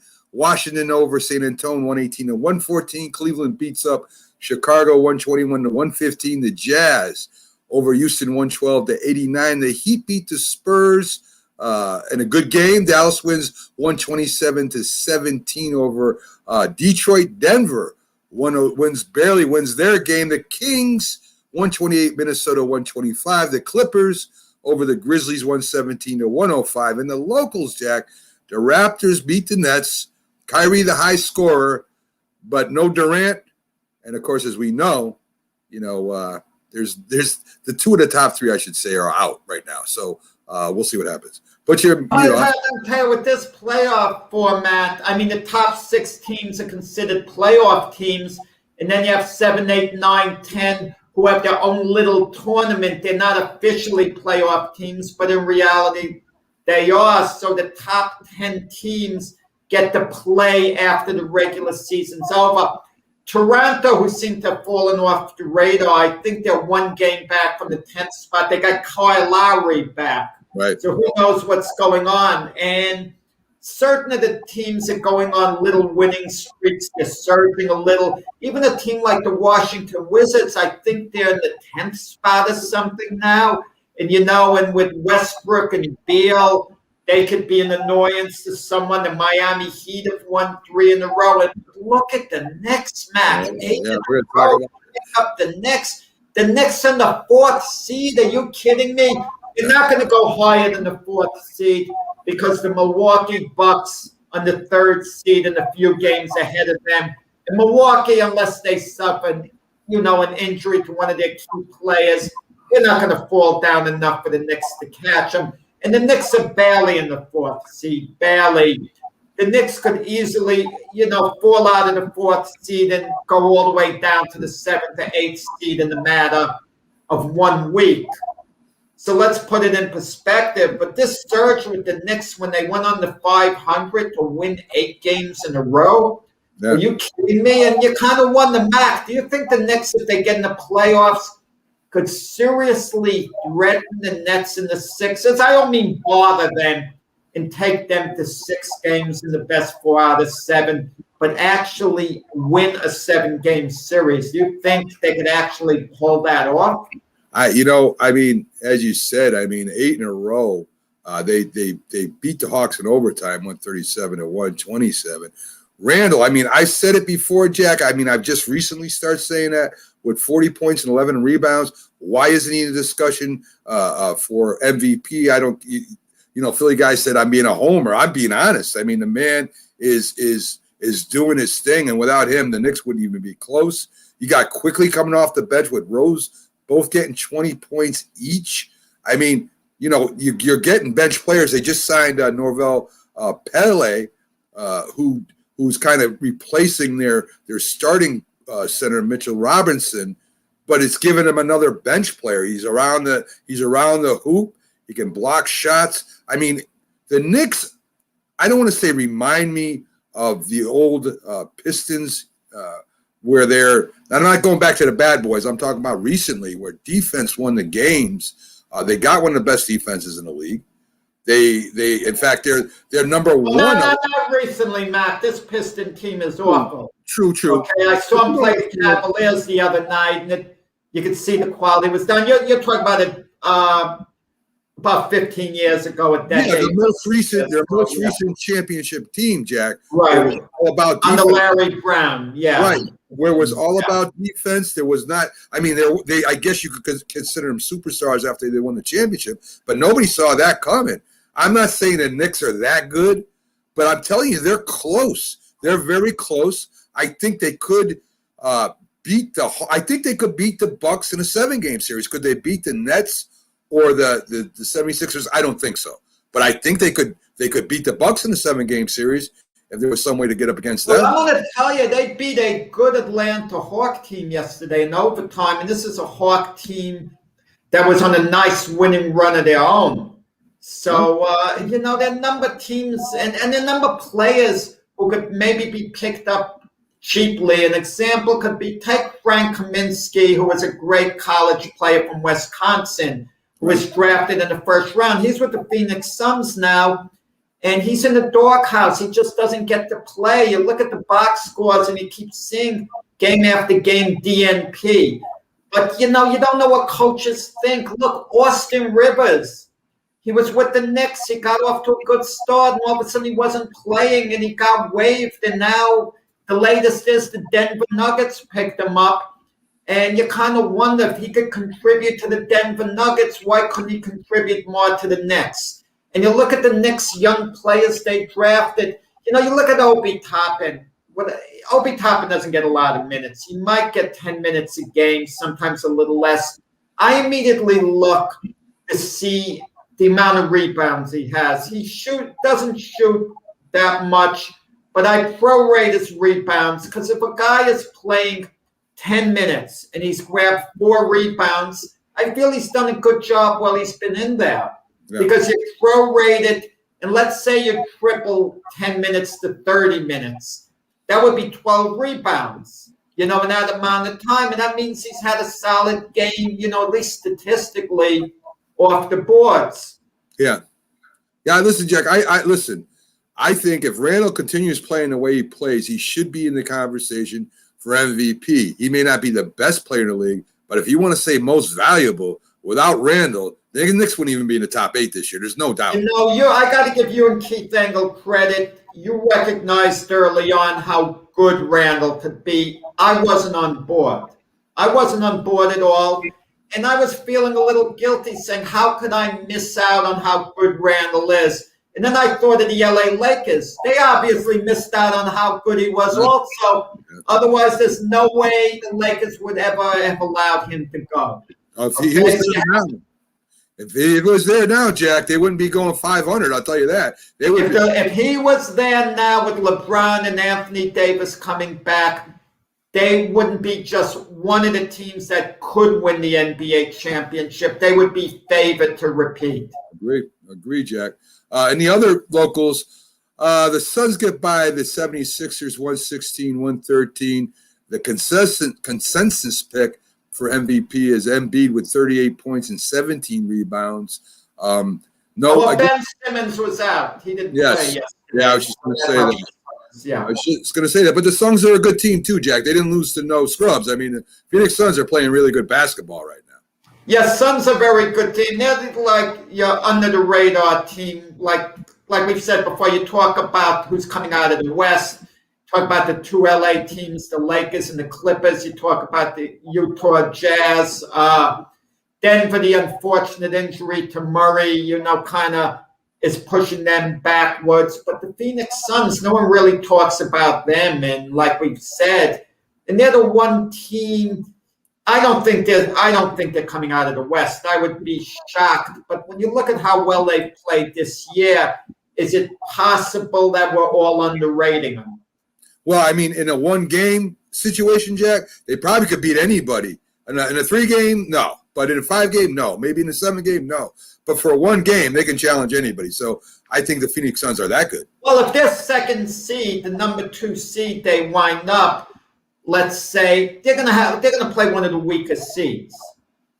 Okay? Some of the races are interesting because every conference wants to be in the top 6 because they don't have to do that mini 1-game playoff that is very risky. And Dallas is like a game or so behind the Portland Trail Blazers. So Luka was saying he hates that system the NBA has. He thinks it's awful.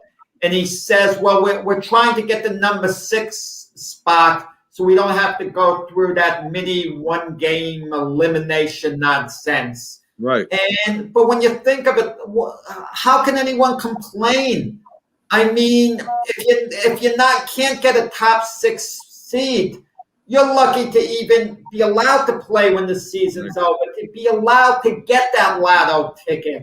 I mean, even teams that finish in the 4th or 5th seed, they don't have my sympathy. You know what's my sympathy? The teams that maybe finish in the 1st and 2nd seed, okay? The teams with clearly the best record during the year, they're the ones that should, have a proper playoff format, who shouldn't be in a one-and-done type situation. The other teams that finish way down, they're lucky just to be given an opportunity to stay alive and to be in the tournament. Yeah, I agree with that. Hey, folks, we're going to take our last break for today, a quick one. We'll be right back. On the other side, we got MLB scores and updates, and we also still got this day in history. We're going to try and get it all in. So join us. Be right back in a couple minutes.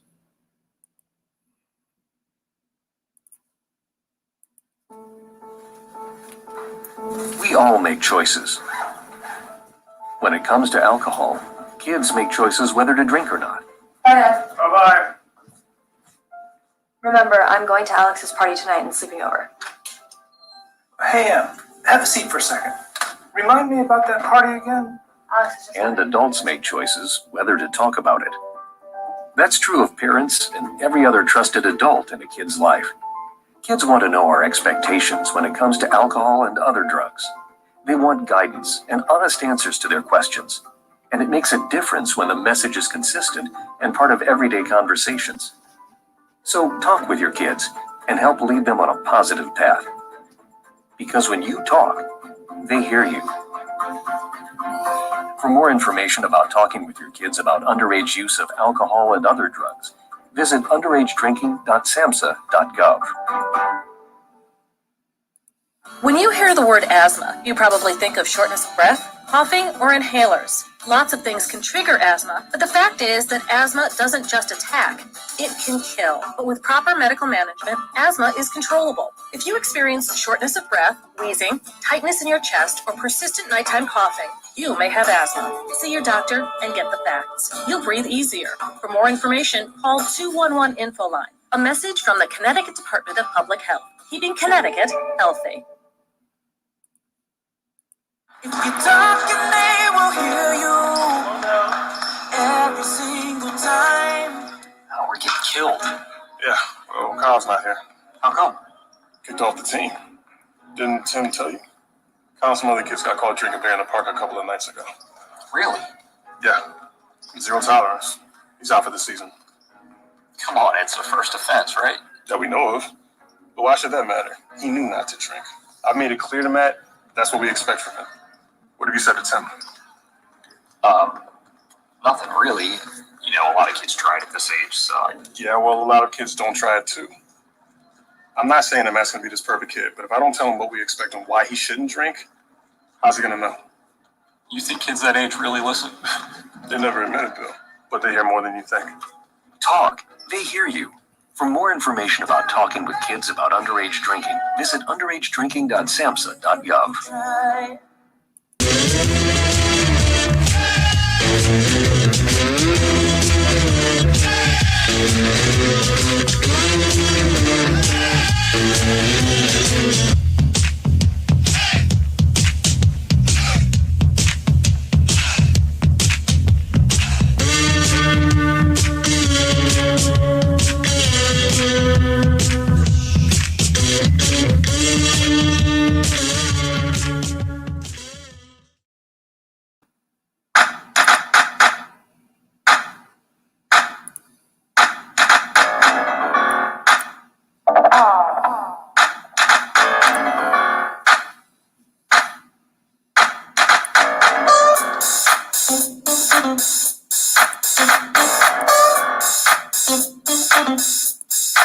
Good morning, everyone, and welcome back to the Mac and Jack Sports Show. I'm your host, Mac, with your co-host, Jack Hirsch. We're on live Wednesday through Sunday, 8 to 10 a.m., and we had a pretty action-packed show so far, Jack. And we're coming into our home stretch, and we still haven't got to the baseball scores yet. Yes. Listen, Yankee fans, there's a team that's more inept than you are at the moment. And we'll get to that. Well, I mean, that's not how we should have the Yankees at a level we should have with the Yankees, but we will definitely get to that. So in MLB, the Marlins win. The Pirates and Detroit split a doubleheader. Rockies, A's. The A's won an offensive bonanza. The Nationals, the Rangers, Brewers, Arizona, Cubs, and Royals all win. And locals, the Phillies squeaked by the Giants 6-5. Mickey Moniak 1-for-3 with 3 RBIs. Braves beat the Yankees 4-1 as the Yankees bat remains silent. Clint Frazier with the only run, going 1-for-3, driving in one.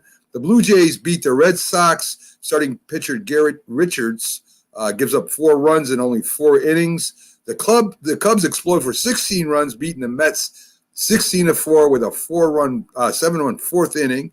Peterson gives up 3 in 3 innings. Trevor Hildenberg gives up 4 earned. So the locals, except for the Phillies, all lost, Jack. Hit your mic, my friend. The Mets aren't the team I'm referring to. They only one game over 500 at 7-6. The Mets made 4 errors yesterday in their loss to the Cubs. But sometimes you have to look at who made the errors. And if it's your elite defensive players who've made them, you forget about it. It's no big deal. Lindor made an error. He's a great fielder. Okay, so you disregard that. Michael Conforto made an error. He's a very good defensive right fielder. The catcher McCann made an error. He's solid defensively. So you kind of want to ignore that. I got to say something about the Minnesota Twin Oakland Athletic game at Oakland. The Twins have been going terribly, like the Yankees, terribly, okay? They just can't win a game. Oakland, on the other hand, after losing 6 in a row, had it like a 10-game winning streak going. Well, the Twins are winning 12-10 with 2 outs in the 9th inning. The bases are loaded. The Twins up by 2 runs. A ground ball is hit to second base. Game over. No, the second baseman boots it on the Twins. 1 run scores, but they're still up 12-11. Next batter, ground ball hit to the third baseman. Picks it up, fields it, throws it to first. Game over, right? No, he sails it over the first baseman's head. 2 runs score and the Oakland Athletics win. Tell me what's more disturbing, getting lulled to sleep by the Yankees and losing that way, or just throwing games away the way the Twins are doing it. That I would be more livid if I were a Twin fan than a Yankee fan. The Yankees are just boring the heck out of us with their ineptness. The Twins are killing us with their incompetence. Yeah, it's a good point. It's a good point, Jack. I mean, you think about it, it stings a little bit more when you have a game won and you make errors and give the game away. It definitely stings more. They had it won twice, the Twins. 2 errors. I mean, that's little league stuff. In high school, they would make the play in all probability. Come on, this is the big leagues. And to make two simple errors like that and to throw the game away, especially with your team losing that desperately needs a win. Yeah, I mean, do you think, Jack? Now, this is just my theory, and I got a lot of theories. I think that baseball has turned so much to hitting.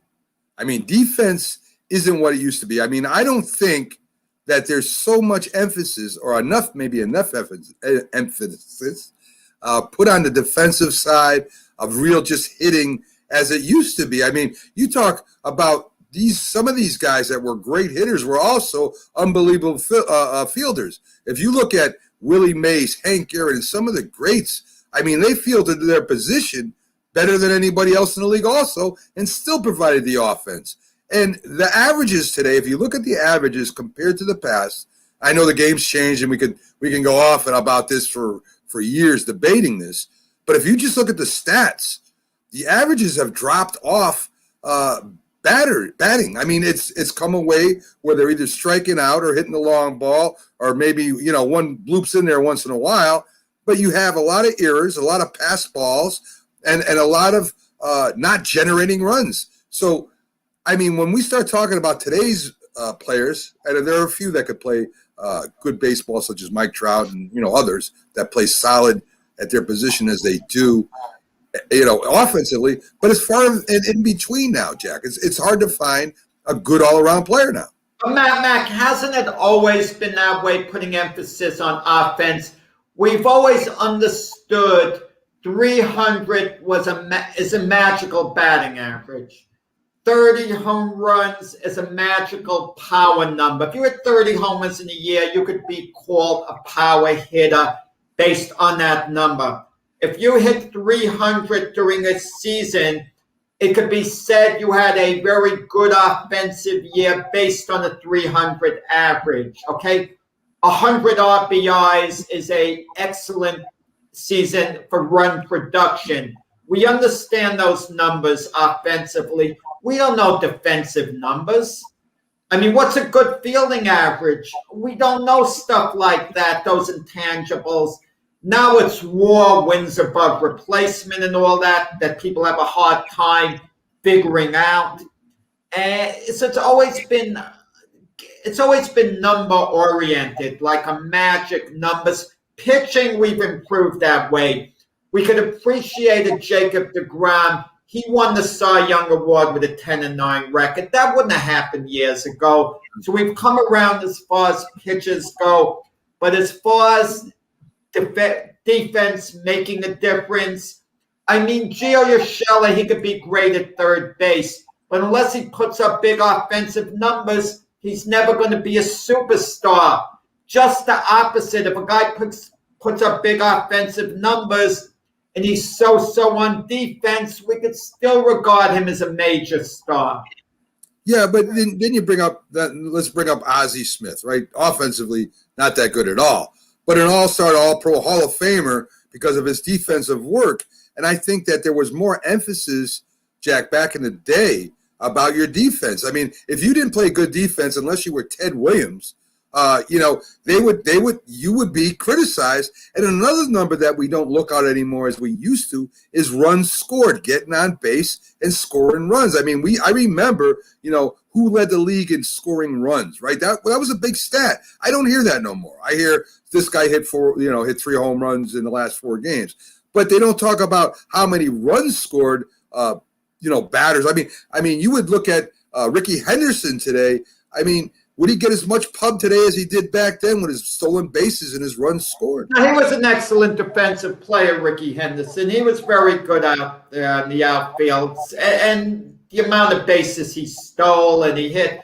I mean, arguably, Ricky Henderson was the greatest leadoff hitter of all time. I don't know, is that the best example, but point to a great center fielder in Paul Blair, great defensive center fielder. Paul Blair wasn't considered a superstar during his time, even though in reality, the way he patrolled the outfield, you could make that case from how highly regarded is Jackie Bradley Jr. He was a free agent this year. Ultimately, the Milwaukee Brewers signed him to a 2-year deal. But what he provides defensively, was it that were teams chasing after him? But if Jackie Bradley was, let's say, a 45 home run, 120 RBI guy and played a very weak outfield, chances are teams would be pursuing him a lot more than they did, based on what he's doing on the defensive end. So the question is, Jack, then, would Ozzie Smith be a huge free agent signing? I mean, offensively, he was terrible. So would a team today go after Ozzie Smith as hard as they would somebody that batted, say, 280 or 290? Well, let's compare him to Francisco Lindor. Francisco Lindor, 4-time Golden Glover, excellent defensive player, excellent Francisco Lindor. But Ozzie Smith was better, okay? No put down to Lindor or anyone else. There was no one who was ever a better defensive shortstop than Ozzie Smith. You could say Lindor was close if you want, but don't put him on the same, exact level as Ozzie Smith. But Lindor hit more, hit for power. Okay, but Lindor only, Lindor has a 285 lifetime average, but hit for a lot of power. Yet Lindor got an amazing contract, 11-year contract, averaging $31 million a year. Ozzie Smith would have never gotten a contract of that magnitude, based on his deep defense. Maybe they would have given him $20 million a year, for 7-8 years or thereabouts, because he didn't hit. He was just a so-so hitter. So the emphasis is on the offense, even though if you combine offense and defense, how much better was Lindor than Ozzie Smith if you lump the two categories together? Right. I agree with that. I just remember that we talked about defense a lot more back when we really did. I don't, if somebody made an error, that was a big deal. Now it's like, everybody makes errors. And I'm going to tell you, defense gets overlooked. When Aaron Judge is healthy, completely healthy, he's an outstanding right fielder. Outstanding, not just good, outstanding. Yet when we think of Aaron Judge, we think of him with the bat. We mention, by the way, he's also pretty good defensively. It's as if it's secondary. Yeah, I agree, Jack. I agree. So this day in history, Jack, speaking of a legend, Babe Ruth in his first game in 1914 pitches a 6-0 4-hit shutout for the win. Babe Ruth, one of the greatest pitchers of all time. And if he stayed pitching, as we've said on the show, if he stayed pitching, okay. I mean, it's amazing. I always wonder how his career would have turned out had he only pitched. If he could be brought back to life, I'd have him as a two-way player. Yeah, me too. I think that would be one guy that would be a two-way player today. Whitey Ford, Jack, strikes out 15 for a record in 14 innings. He pitched the whole time, struck out 15. It's still a record today, Jack. I mean, those were the days. They didn't have a pitch count. But Whitey Ford wasn't used that way for the most part with Casey Stengel. I don't know was Casey Stengel his manager then or whatever, but Casey Stengel tended not to stick as long with Whitey Ford during games, would take him out earlier. That's why Whitey Ford really liked playing for Ralph Houck as the manager, because when Houck took over in 61, Whitey Ford was allowed to go deep into games. I mean, but this day and age, it's a pitch count. They really don't allow you to go too far into games. Look at Corey Kluber yesterday. He was in a jam, 1 out in the he was down 1-0, 1 out, bases loaded in the 5th inning. They took him out because he was at something like 91 pitches, and they didn't want to push the pitch count. And I don't know where they get the magic number 100 pitches. It's as if they grabbed it out of a hat. Yeah, I mean, listen, I mean, I think that the pitchers are pulled too quickly today. For the most part, sometimes you got. I mean, if they're doing terrible, that's one thing. But when they're pitching well, I think it's crazy to take a pitcher who's hot out. But yeah, that's analytics. 1969, Smoking Joe knockouts knocks out Dave Ziegel, which is in the Dave first. Ziggy Ziglowitz. He Yes. saw, he became a fighter. He was from Albany, New York, and he saw a ad asking anyone interested in boxing. He relocated to Houston, and he was unbeaten. He couldn't punch really because he had an unbeaten record against very soft opposition. They threw him in with Smoking Joe at the Houston Astrodome, I believe it was. He tried to go punch for punch with Smoking Joe. Sometimes one guy's just a different level. If Dave Ziglowitz, who had a lot of heart, fought Joe Frazier 100 times, I don't think he would have made it past 3 rounds any of those times. But Joe Frazier did away with him in 1 round. Beat him to the punch easily with a left hook and just devastated him. Definitely. 1970, Tom Seaver strikes out last of the 10 Padres, a total of 11. That's also a record, striking out the last 10 batters. Terrific Tom doing his thing, Jack. I'm going to tell you, we were going to have a debate a while ago for fun on our show, who is great at DeGrom or Seaver, and I'll tell the viewers what went on behind the scenes. I originally was going to go with DeGrom because he was pitching so great. And then I sat down and I just took a look over Tom Seaver's stats again. I reminisced about Tom Seaver. And I said, Mac, let's call this off. I can't say DeGrom's better than Seaver. DeGrom is great.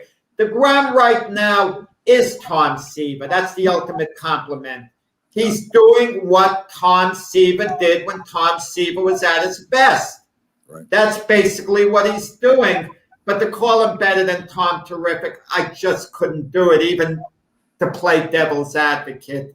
That's how great Tom Seaver was. And DeGrom is headed in the Tom Seaver category. Let him keep it up 3-4 more years, and then we could say he's on the exact level with Tom Seaver. I agree. The key is let him keep it up and keep doing it. Last, we have a birthday, Jack. Now, this is big to me in a lot of ways because it was the Giants' second Super Bowl. Phil Simms goes out during a game when the Giants were 11-1. The Giants were destroying everybody. And this guy comes in. He's out of nowhere. His name's Jeff Hostetler. He helps lead the Giants to a Super Bowl win. Now, I've questioned whether that's ever been done before where a quarterback takes over during the season, late in the season, and leads his team and wins a Super Bowl. I think Merle might be in the conversation, or Unitas. I mean, because Unitas did start. Tom Brady for Drew Bledsoe. Drew Bledsoe got hurt, but when Tom Brady replaced him. Yes, you are correct. Tom Brady did. But Bledsoe went out with an injury, and that opened it up for Tom Brady to come in. Had Bledsoe not gotten injured, maybe Tom Brady doesn't get the chance that first year. Maybe. But the only difference is Tom Brady got hurt and Bledsoe came in the championship and won the game on a touchdown pass, if you remember. So Bledsoe did come back in, did throw a touchdown pass, I think, for the win, as a matter of fact, Jack. Well, he didn't against Pittsburgh, but he didn't reclaim his job, Bledsoe. No. Once Brady took over, the job basically became his. Right. It's a matter of schematics. I mean, I'm saying that Simms never got to play again at all, and Hostetler did. And even though the Giants' defense is the reason why they won that went all the way in their running game, that's for sure. Matt, Super Bowl V, your favorite Johnny Unitas got injured during the game, and Earl Morrall, of all people, replaced him during the game, and the Colts won the game. Right. So, it does kind of happen, not over the season, but over that one game. Morrall was at the end of the game. But those are two great examples, Jack. Well, he was born in 1961. He ended up going to Raiders. Was never a great starting quarterback. He was okay, but he wasn't meant to be a great starting quarterback. Talk about your relief pitcher, Jack. I mean, that is the likely of Mariano Rivera for 1 year. You know what I mean? Well, the Giants had a dilemma because the next season after they won the Super Bowl, Bill Parcells left. He was no longer the coach. Phil Simms was his favorite. That's the guy who would have started for him. But the next season, you could tell George Young, the GM, hinted that Jeff Hostetler would be the starting quarterback going forward. And that created a lot of controversy. What do? Do you stay with the guy who just won you the Super Bowl, Jeff Hostetler, or Phil Simms, who performed very well until he got injured? Tough situation. Yeah, it was, and they ended up making the right decision and getting rid of Hostetler. Simms had an incredible 1993 year. In fact, one of his best years as a quarterback when they lost to the Cowboys, who went on to win the Super Bowl in overtime. So it was a great game. It was Simms' last game as a Giant and LT's at the same time. And but anyway, Jeff Hostetler, born in 1961, a Giant favorite for what he did in 1989-1990 season. Jack, that's it for today. We'll be back, folks, tomorrow. We got some great guests again tomorrow. We got Byron Williams scheduled, the former NFL player, receiver on a bunch of teams. We also got Keith Angle coming up. So please join us tomorrow. We'll see you then. Thanks for stopping in. And we had a great time today. We'll see you tomorrow, folks.